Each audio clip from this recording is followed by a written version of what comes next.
Halo warga kimia organik, jumpa lagi dengan Chemicat dalam bagian pertama catatan Chemicat untuk mekanisme reaksi substitusi.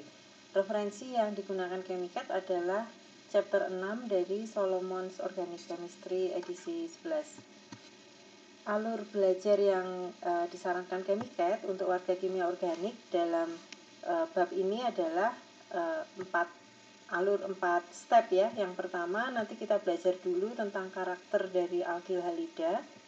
Kemudian yang kedua nanti kita akan lihat mekanisme umum untuk reaksi substitusi seperti apa. Lalu yang ketiga kita akan lihat karakteristik nukleofilnya, dan yang keempat kita akan lihat karakteristik untuk living group. Nukleofil dan living group ini adalah dua aktor utama di dalam mekanisme reaksi substitusi.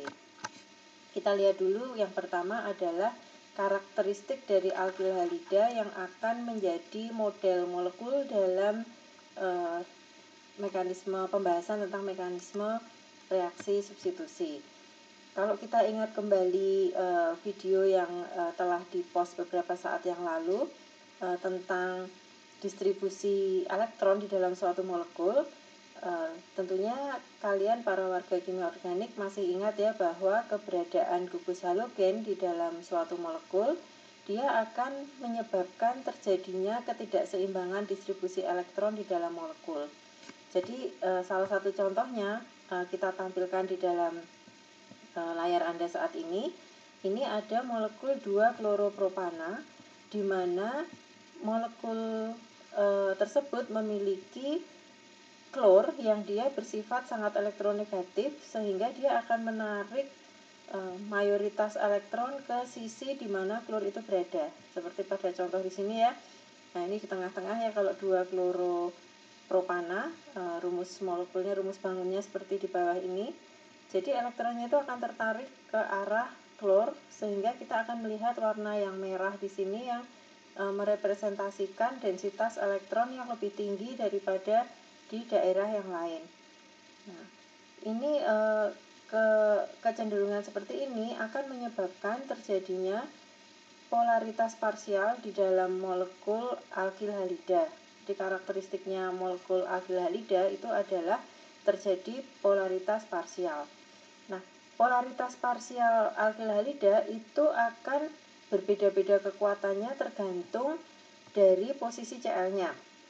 Jadi ada kemungkinan Cl itu dia terikat pada ujung rantai C atau pada rantai C primer. Rantai C primer adalah atom C primer adalah atom C yang hanya mengikat satu C. Nah, ini kita sebut sebagai alkyl klorida primer karena dia klornya terikat pada atom C primer. Lalu ada juga kemungkinan yang lain, Cl itu terikat pada atom C sekunder, seperti pada contoh 2-kloropropana di sini, di mana Cl-nya dia terikat pada atom C yang telah mengikat dua atom C yang lain. Ini namanya posisi sekunder, dan alkyl kloridanya kita sebut sebagai alkyl klorida sekunder. Dan kemungkinan yang ketiga adalah atom Cl itu terikat pada atom C tersier, yaitu atom C yang sudah mengikat 3 atom C yang lain. Sehingga alkyl kloridanya kita sebut sebagai alkyl klorida tersier. Nah, ini dari sisi stabilitas molekulnya yang paling bagus ini adalah yang tersier. Ini sudah kita jelaskan kemarin ya, karena terjadi hiperkonjugasi yang memungkinkan elektron itu terdistribusi lebih merata di seluruh bagian molekul, dan yang paling tidak stabil adalah alkyl klorida yang primer. Kalau Anda sudah lupa konsep ini, silakan Anda refer lagi video yang menjelaskan dengan lebih detail tentang masalah distribusi elektron ini. Kemudian bagian kedua, setelah Anda kenal, Anda ingat dengan alkyl klorida itu, alkyl halida itu karakteristiknya seperti apa, kita melangkah ke step yang kedua, yaitu mekanisme umum untuk reaksi substitusi. Nanti pada video berikutnya Anda akan mengupas lebih dalam bahwa reaksi substitusi itu nanti ada dua macam mekanisme yang mungkin terjadi, yaitu mekanisme SN2 dan mekanisme SN1. Tapi dalam video ini kita akan melihat overview umumnya dulu ya. Kita tidak melihat SN1 atau SN2-nya, tapi kita lihat dulu saja secara global apa yang terjadi pada reaksi substitusi. Kalau kita ingat video pengantar kemarin ya, ini analoginya adalah dengan tipe pasangan-pasangan yang cepat move on. Jadi mereka mudah putus, tapi mereka juga mudah dapat gantinya. Nah, ini sama seperti yang terjadi pada reaksi substitusi. Reaksi substitusi melibatkan dua aktor utama, yaitu nukleofil dan leaving group. Nah, makanya reaksi substitusi sering juga disebut sebagai reaksi substitusi nukleofilik karena memerlukan keberadaan nukleofil untuk bisa memutus ikatan yang sudah stabil di dalam alkil halida. Nah, yang terjadi adalah kalau ada nukleofil, maka ikatan alkil halida bisa putus dan kemudian alkilnya dia akan direbut oleh nukleofil. Sehingga ion halogen di sini ini terpaksa harus ditendang keluar dari molekul asalnya, tapi kemudian nanti dia akan segera mendapatkan gantinya. Contohnya adalah kalau suatu senyawa alkil halida bertemu dengan ion hidroksida atau ion OH. Ini nanti akan menghasilkan alkohol, jadi OH-nya mengusir halida dari dalam alkil halida, tapi kemudian nanti ion halogen di sini dia akan bereaksi dengan H+, sehingga akan didapatkan asam halida. Di happy end ini ya, semua molekul akhirnya mereka mendapatkan pasangan baru. Nah, pertanyaannya adalah ini sebetulnya kejadiannya gimana? Apakah alkil halidanya itu putus duluan, kemudian baru nukleofilnya itu dia menggandeng alkil yang dia sudah jadi mantannya si X ini ya. Jadi putus duluan baru ketemu nukleofil, atau ada nukleofilnya dulu dan yang membuat putus molekul ini gara-garanya adalah nukleofil, atau semuanya itu terjadi bersamaan. Jadi kebetulan pas alkil halidanya baru putus langsung ketemu nukleofil. Nah, ini nanti kita bisa lihat di dalam pembahasan mekanisme reaksi yang lebih detail dalam video berikutnya. Jadi untuk video ini yang Anda pahami adalah aktor-aktor utamanya dulu ya, bahwa dalam reaksi substitusi aktor utamanya adalah nukleofil dan leaving group. Nah, kita sekarang lihat lebih dalam apa sih nukleofil itu dan apa sih leaving group itu. Nukleofil biasanya dia adalah basa Lewis, ini ya yang di sini nih. Dia bisa jadi bermuatan negatif atau bisa juga netral.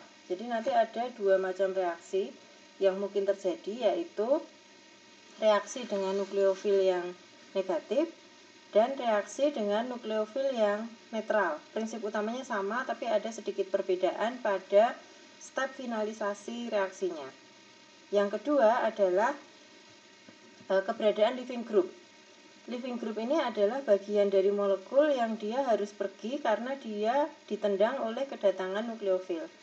Nah, pada saat pergi, dia akan membawa satu elektron yang berasal dari alkil, sehingga nanti dia akan menjadi ion yang bermuatan negatif, dan dia nanti akan segera mendapatkan pasangannya, yaitu atom-atom kation yang berada di dalam sistem reaksi tersebut. Karakteristik dari nukleofil adalah dia pasti punya elektron yang belum berikatan.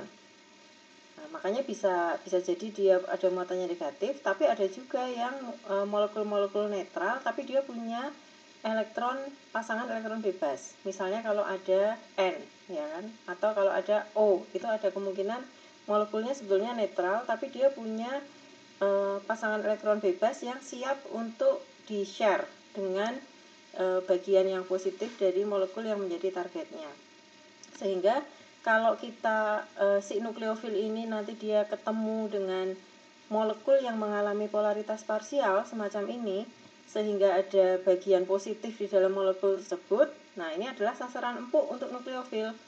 Walaupun sebetulnya si bagian positif di sini dalam molekul asalnya itu dia masih punya komitmen dengan ujung negatifnya gitu ya. Tapi dengan si nukleofil ini dia hanya melihat wah itu ada positif. Dia nggak peduli bahwa kalau dia masuk ke sini maka dia nanti akan mendorong leaving group ini untuk dia harus terdepak keluar dari molekulnya. Nah, ini yang terjadi dari nukleofil ya. Jadi karena dia hanya melihat ada positif di sini, dia langsung gandeng. Konsekuensinya adalah yang X ini dia akan ketendang keluar, dan si X ini akhirnya harus mencari spesies positif lain gitu ya di dalam sistem reaksi itu, sehingga dia bisa kembali mendapatkan stabilitasnya. Kalau kita lihat lebih jauh pada nukleofil, sebagaimana sudah saya sampaikan tadi, ada dua kemungkinan nukleofil. Syarat utamanya nukleofil itu harus punya pasangan elektron bebas. Nah, keberadaan pasangan elektron bebas di dalam suatu nukleofil itu ada dua kemungkinan. Kemungkinan yang pertama adalah si nukleofil itu merupakan ion negatif. Jadi dia punya kelebihan satu elektron yang berasal dari disosiasi heterolitik dari molekul sebelumnya gitu ya. Jadi dia pergi dari molekul sebelumnya dengan membawa satu elektron, sehingga dia menjadi ion negatif di sini.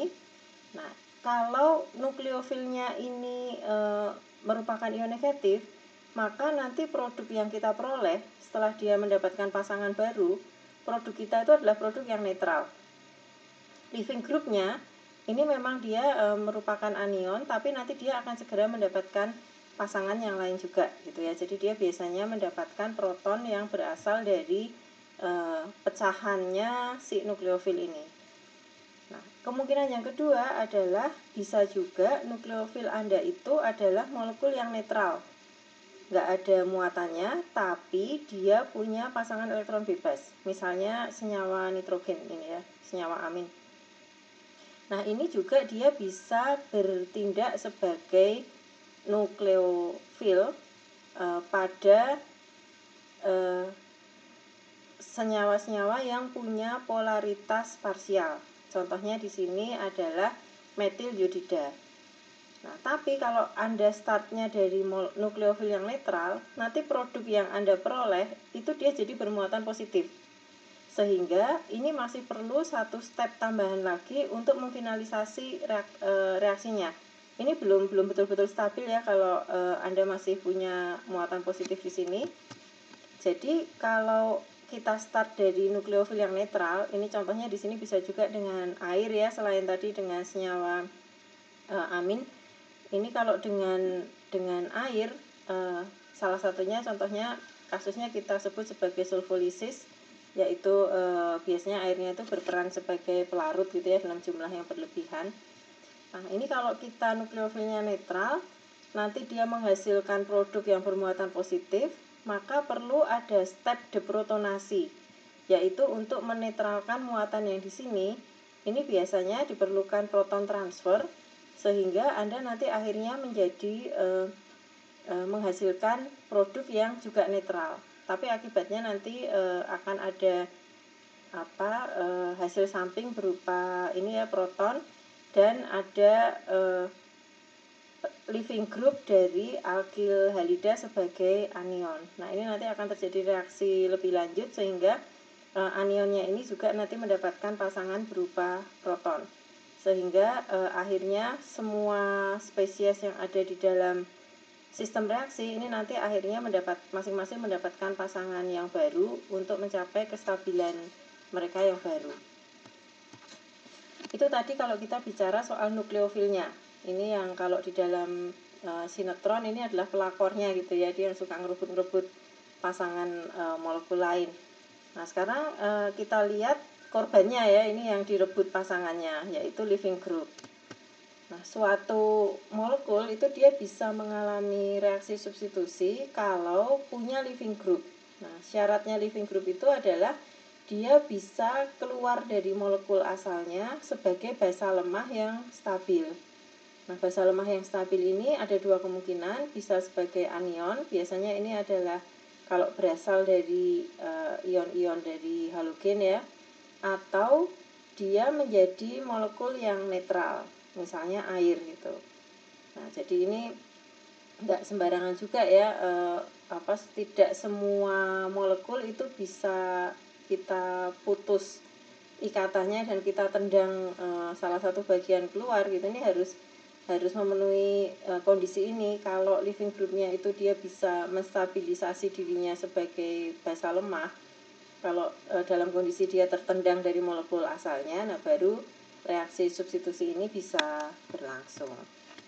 Nah, jadi kalau kita summary lagi ya, mekanisme umum untuk reaksi substitusi, ini Anda perlu 2 aktor, yaitu nukleofil dan leaving group.